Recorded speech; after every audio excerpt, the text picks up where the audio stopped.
Alright,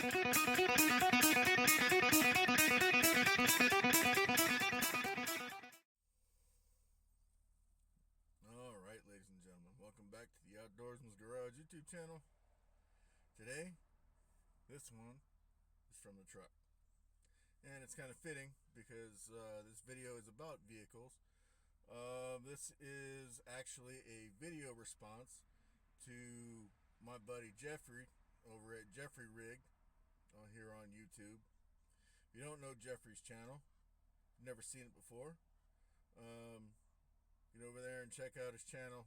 I'll try to put the link to his channel in the description below.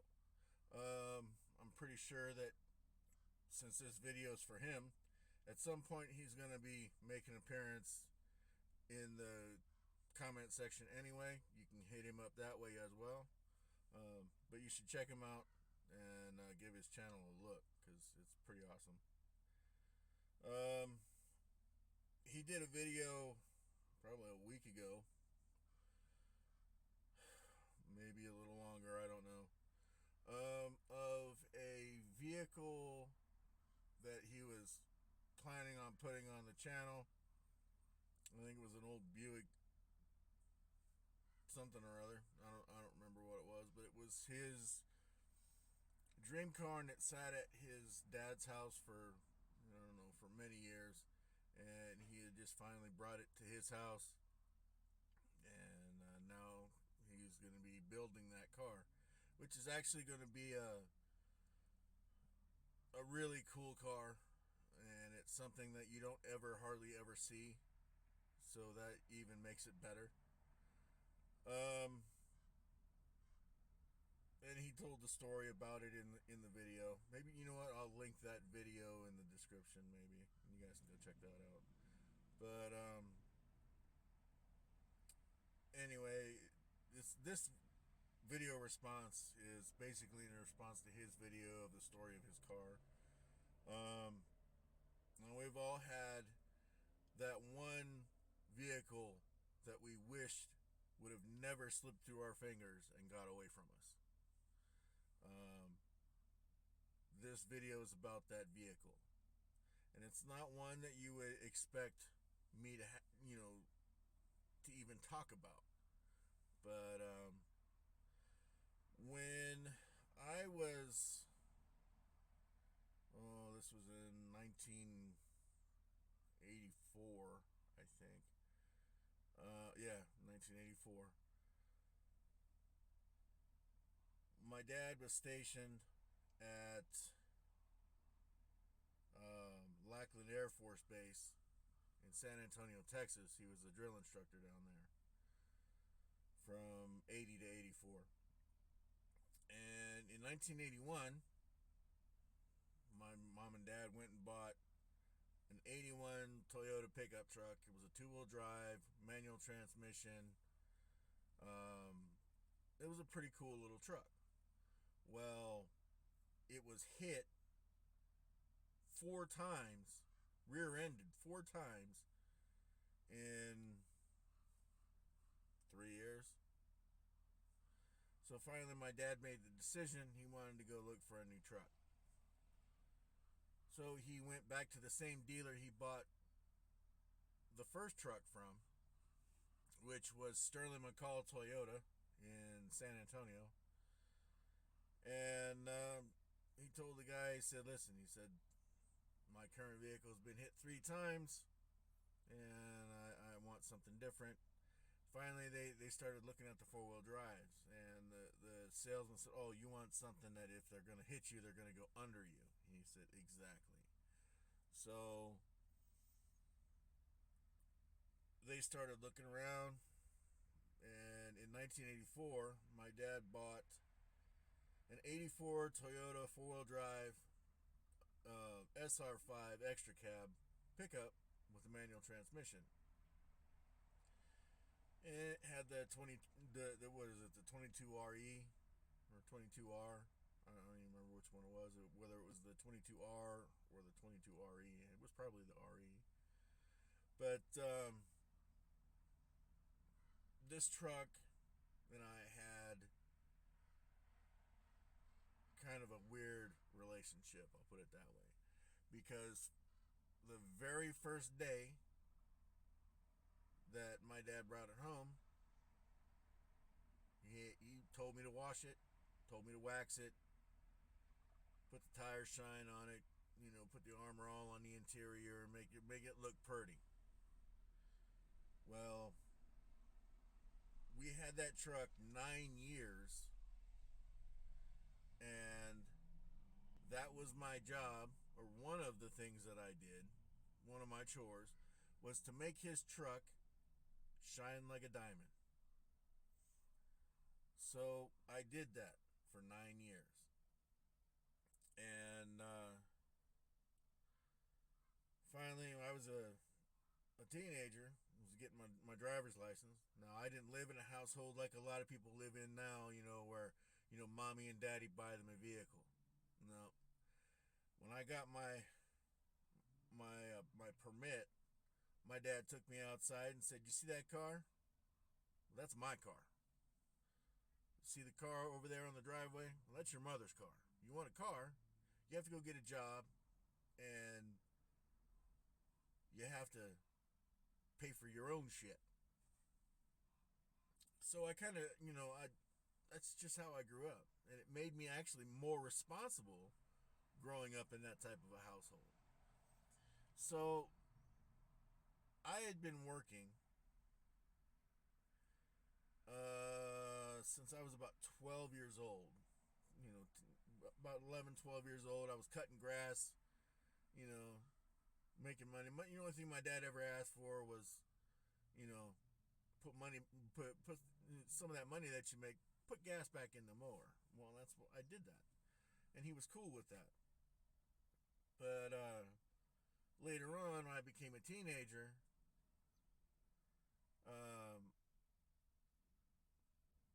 I had worked at various places. One of the things I did was I bagged groceries at the commissary on base, on Edwards Air Force Base. And I worked Friday, Saturday, and Sunday. And I would come out of there from like 3 days of only working on a tip basis. I was making probably $600 a weekend.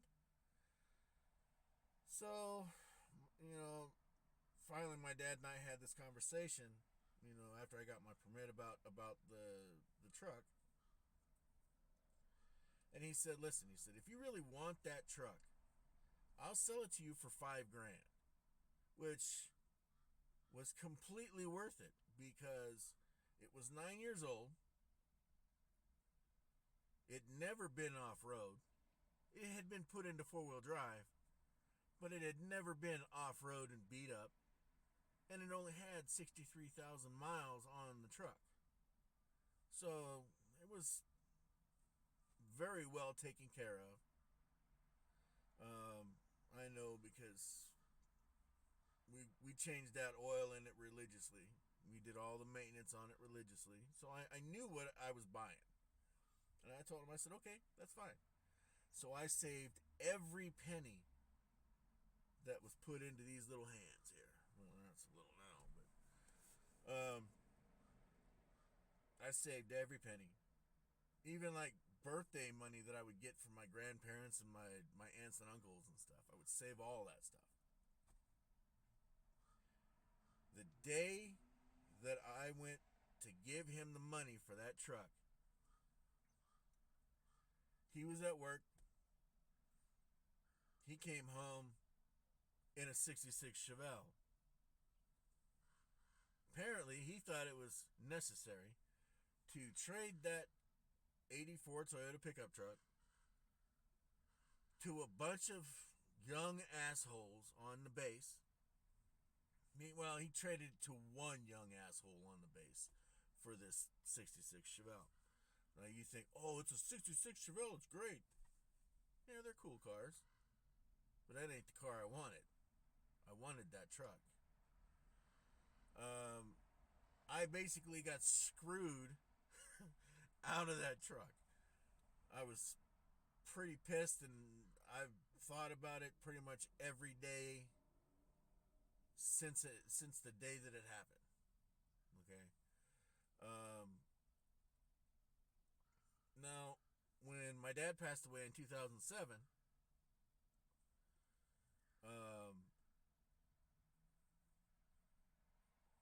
I got in contact, or the guy that used to own the car got in contact with me, and I ended up making a deal with him. I sold it back to him because when my dad passed away, my mother handed me titles to 3 vehicles. One was that Chevelle. Another one was a 1966 Buick Wildcat convertible that was very low miles. And you know, all these people on YouTube, they look at the brake pedal. Oh, I'd say it's probably 164,000 miles, and the odometer reads 64,000. You know those people. You know, the experts. In my opinion, the odometer says what it says. No sense in speculating on how many more miles are on it than there actually is. But oh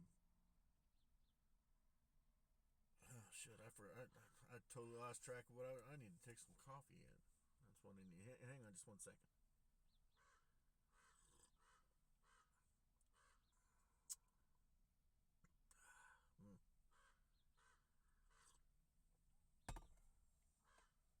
Shut the hell up, Crow. I'm trying to make a video here. Asshole. It's trash day, so all the trash cans are on the street and the damn crows are all gathered around for scraps. But anyway, as I was saying, one of the cars was a 66 Buick Wildcat convertible. It was my grandmother's car. It actually, my grandfather bought it for her in, I think, 1966 or 67, I think. And it actually sat in my grandfather's garage, I think, from like 1976 or 77 until like the late 90s, when my dad went and picked it up from Pennsylvania. But it was a rot box. It really was. It was rotted out pretty good. As a matter of fact, they had to go to Phoenix, Arizona to oh great, here comes one of the trash trucks. So we're gonna get trash noise too. Great. But they went to Phoenix, Arizona. My dad and my sister's ex-husband went and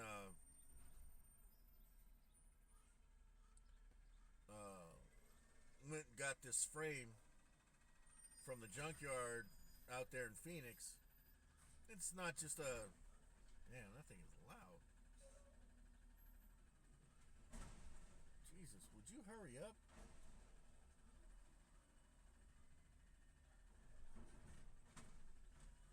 Waste management sucks. But anyway, the frame was ate up. And so they dismantled the car, put the new frame under it, refreshed the engine, put all new seals and gaskets and everything in it. That's all it really needed, and that was it. Put a new freeze plug in it because it didn't look as good as the other ones, and they just changed it. Well, nothing wrong with it. They just didn't look as good as the other ones. So there was that car, and there was another.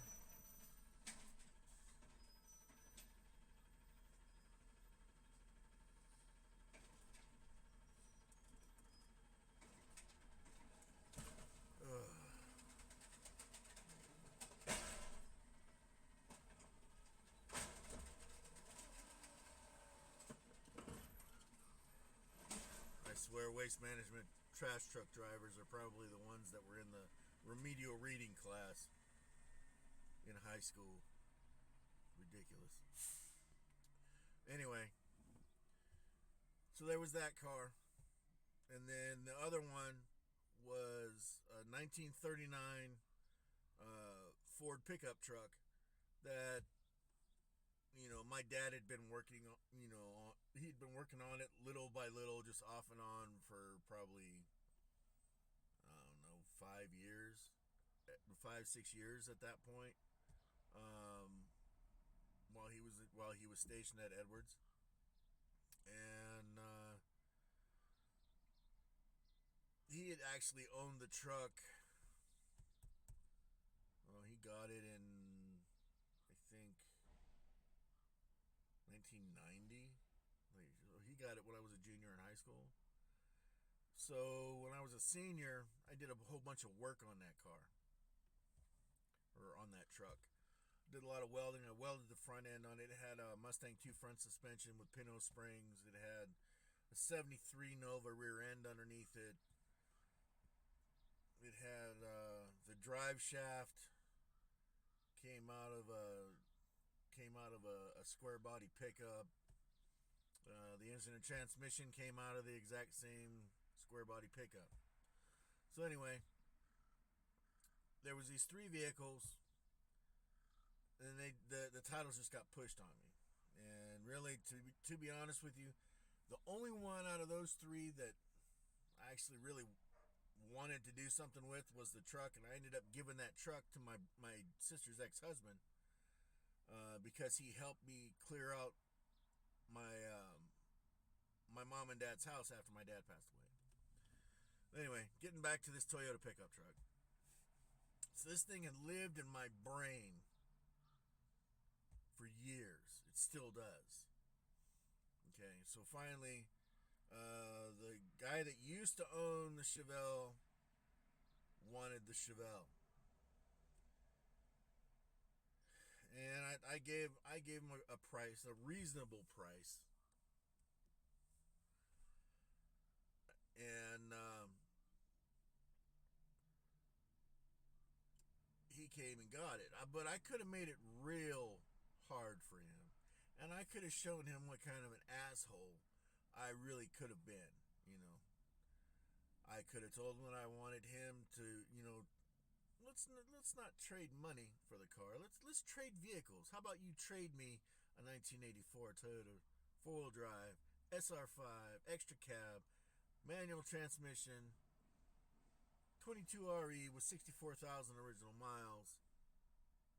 But I knew he didn't have that truck anymore, so I didn't bring that up. But I could have made it. I could have done that. Could have been the deal.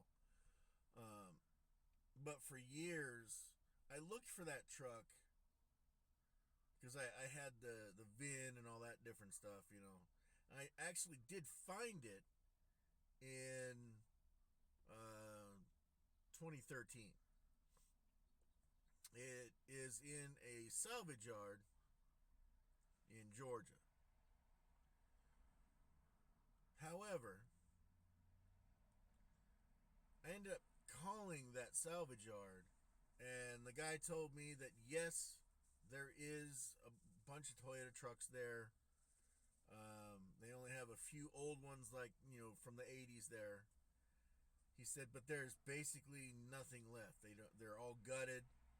There's no engines, no transmissions. It's basically just body panels, cab and bed, maybe front fenders, maybe a hood, maybe a grill, maybe bumpers, maybe. He said, but they're no good. He said they're all smashed. All the frames on all those trucks are all bent. So basically that truck is destroyed. So that should be the end of it, right? No. I've been looking for an 1980 to 85 Toyota pickup truck to rebuild